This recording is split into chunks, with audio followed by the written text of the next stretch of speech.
안녕하십니까. 해만 될 뿐 득되는 것 없는 정치판 쓰레기들에 대해서 말씀드리겠습니다.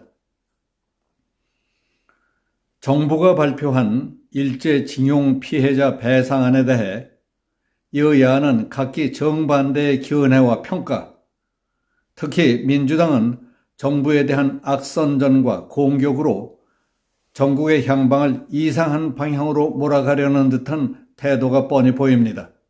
우리가 처해 있는 상황에서 올바른 방향과 목표를 위해 노력하고 힘을 합쳐야 할 정치권이 거꾸로 헐뜯을 것과 시비거리만 찾아 쌈박질만 하려고 드니 나라 꼴이 제대로 되겠습니까?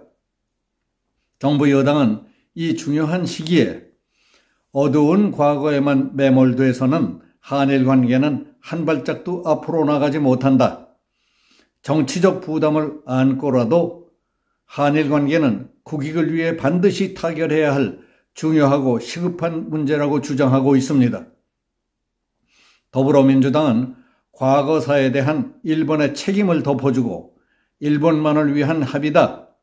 피해자들에게 다시 한번 상처를 주고 국민의 분노만 키울 잘못된 합의다. 따라서 이는 누구도 환영할 수 없는 굴욕적인 협상이라며 반대 세력을 규합하고 있습니다.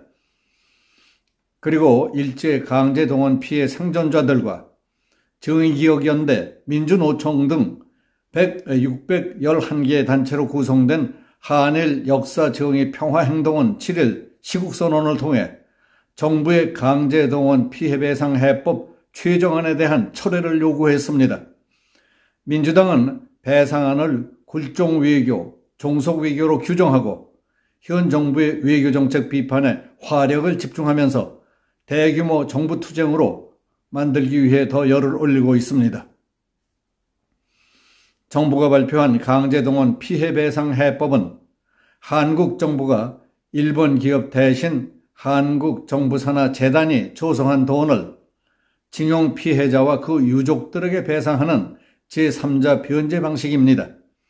2018년 한국 대법원에서 배상 책임이 인정된 미쓰비시 중공업 등 일본 피고 기업은 배상에 직접 참여하지는 않지만 그 대신 한국 전국경제인연합회와 일본 경제단체 연합회가 공동으로 조성하는 미래청년기금에 일본 기업이 출연하는 방안의 공감대를 이룬 것으로 전해졌습니다.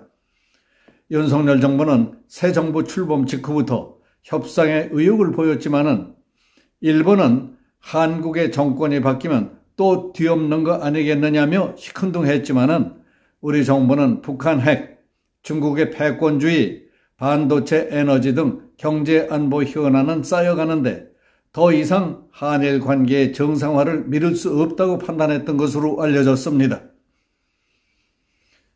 여당 지도부는 북핵 고도화로 한미일 협력이 시급한 상황에서 한일 간 최대 외교 현안인 징용 피해자 배상 문제를 어떻게 해서든지 풀어야 한다는 인식을 공유했던 것으로 보입니다.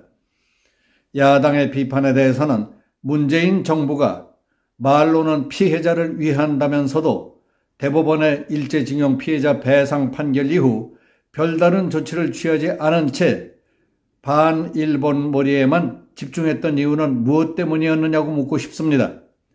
아무리 생각해봐도 도저히 이해할 수 없는 것은 당시 대통령 민정수석이라는 조국이 그때 저지른 이상한 짓거리였습니다. 꼬여가는 양국관계의 심각성을 수습하려는 것이 아니라 죽창을 들고 나가 일본군과 싸우자는 죽창가를 페이스북에 올렸던 겁니다. 그 중요하고 조심스러운 직책의 최고 책임 비서가 상대국을 향해 국민을 선동하고 상대국의 화를 돋구는 짓을 하다니 그게 도대체 있을 수 있는 일입니까? 외교 관계를 끝낸다든지 전쟁을 하겠다는 것이 아니라면 그런 일은 있을 수 없는 것입니다. 일본이 경제, 외교, 안보, 문화교류, 관광 등 거의 모든 분야에 은근히 압박을 가해오자 우리는 경제적으로 엄청난 손해를 보고 있습니다.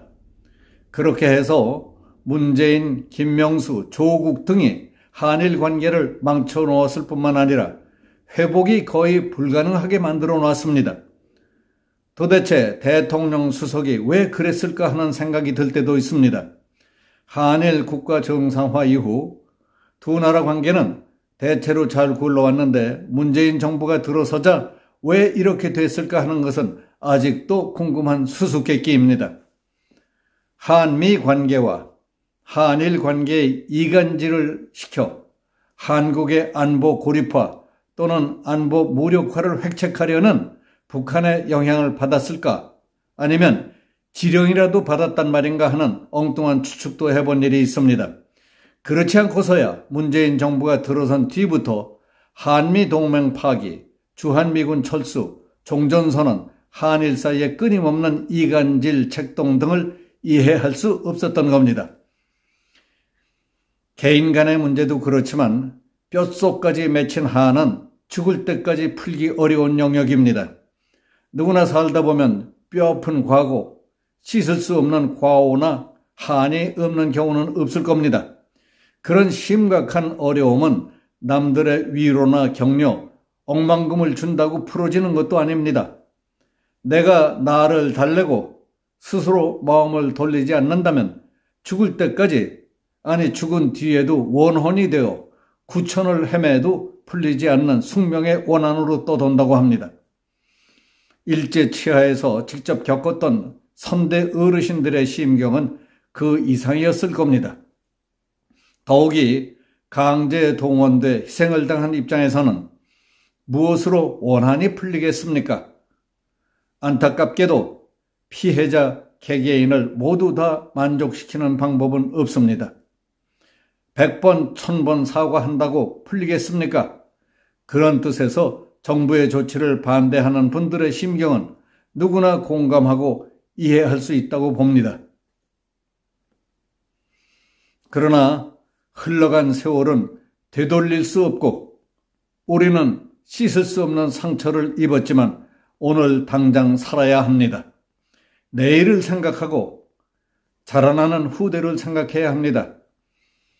이제 마음을 고쳐먹고 흘러간 과거보다 아름답고 보람있는 미래를 개척해 나가야 합니다.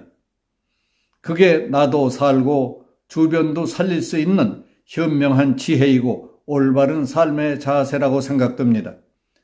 되돌릴 수 없는 일에 집착하며 감정, 정력, 아까운 시간을 쏟는다는 것은 아무런 득이 없는 소모일 뿐입니다. 넘어진 자리에 주저앉아서 넋두리만 할 게 아닙니다. 툴툴 털고 일어나 걸음을 재촉해서 가야 할 길을 가야 한다고 봅니다. 지금 우리가 처한 상황에서 당장 듣기 좋은 그럴듯한 소리로 아픈 상처나 건드리며 부해를 돋구는 사람들을 경계해야 합니다. 그중에는 정치적인 의도로 반정부 책동을 일삼는 몰입애들과 삼류, 사류 정치 선동꾼들도 득식을 할 겁니다. 그리고 순진하고 어리숙한 사람들을 꿰어 한국이 잘 되는 방향으로 가지 못하도록 막으려는 불순분자들의 암약도 많으리라고 생각합니다. 특히 해만 될 뿐 득되는 것 하나도 없는 쓰레기 정치꾼들을 경계해야 합니다.